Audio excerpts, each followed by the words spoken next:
Hello everyone, আসসালামু আলাইকুম। তেল ছাড়াই অসম্ভব মজাদার একটি নাস্তার রেসিপি শেয়ার করছি। সকাল কিংবা বিকালের জন্য খুবই দারুণ একটা স্ন্যাক্স।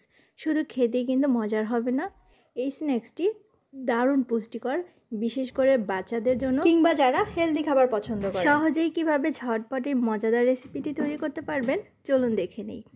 এখানে আমি আটা নিয়েছি, যেটাকে লাল আটা বলে বা গমের আটা বলে।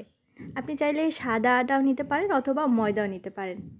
স্বাদ মতো দিচ্ছি লবণ, আর দিচ্ছি 4 টেবিল চামচ চিনি অথবা স্বাদ মতো।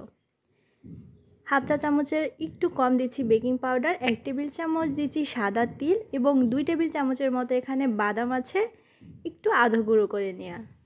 1 টেবিল দিচ্ছি ঘি, ঘিয়ের পরিবর্তে বাটার দিতে পারেন অথবা আপনি চাইলে তেলও দিতে পারেন। এবারে সব কিছু একসাথে হাতের সাহায্যে একটু মিশিয়ে নিচ্ছি।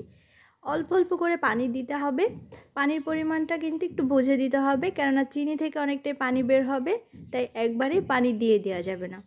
নর্মালি আমরা রুটি তৈরির জন্য যেভাবে করে ডো তৈরি করি ঠিক তেমনই হবে ডোটা। এবারে রুটির মতো করে বেলে নিব, উপরে একটু ময়দা ছিটিয়ে নিব সামান্য পরিমাণে। তবে রুটির মতো অতটা পাতলা করব না, আবার খুব বেশি মোটাও হবে না। পুরোটা কেমন হয়েছে দেখে নিশ্চয়ই বুঝতে পারছেন। একটা কাঁটা চামচ দিয়ে সব দিকটা এভাবে করে ছিদ্র করে দিচ্ছি, আর তারপরে একটা কাটার দিয়ে বিস্কুটের শেপ দিয়ে নিচ্ছি। শেপটা আপনি আপনার পছন্দ মতো দিতে পারেন। আমি স্কোয়ার শেপে কেটে নিচ্ছি, আর তারপরে সঙ্গে সঙ্গে চলে যাচ্ছি চুলাতে। চুলাতে আমি একটা ননস্টিকের ফ্রাই প্যান বসিয়ে দিয়েছি, আর এই ফ্রাই প্যানটা হালকা আঁচে গরম করে নিয়েছি, বেশি গরম করা যাবে না। এবার একটা একটা করে দিয়ে দিচ্ছি, ঢাকনা দিয়ে ঢেকে এবার বেক হতে দিব 8-10 মিনিটের মতো। ঢাকনায় যদি কোনো ছিদ্র থাকে তাহলে অবশ্যই সেটা বন্ধ করে দিবেন, আর চুলার জালটা অবশ্যই লোতে থাকবে, তা না হলে কিন্তু নিচ দিয়ে পুড়ে যাবে।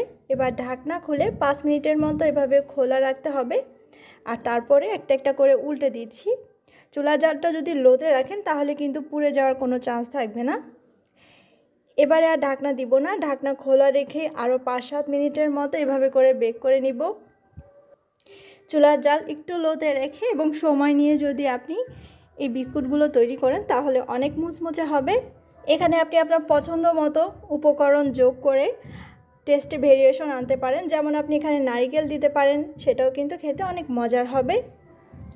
পুরোপুরি ঠান্ডা করে সপ্তাহখানেকের মতো সংরক্ষণ করতে পারেন। আর এটা যে অনেক বেশি পুষ্টিকর আশা করছি আপনি এতক্ষণে বুঝে গেছেন। চায়ের সঙ্গে পরিবেশন করতে পারেন, খেতে অবশ্যই ভালো লাগবে। সবাই ভালো থাকবেন, সুস্থ থাকবেন। আজকের মতো বিদায় নিচ্ছি, আল্লাহ হাফেজ।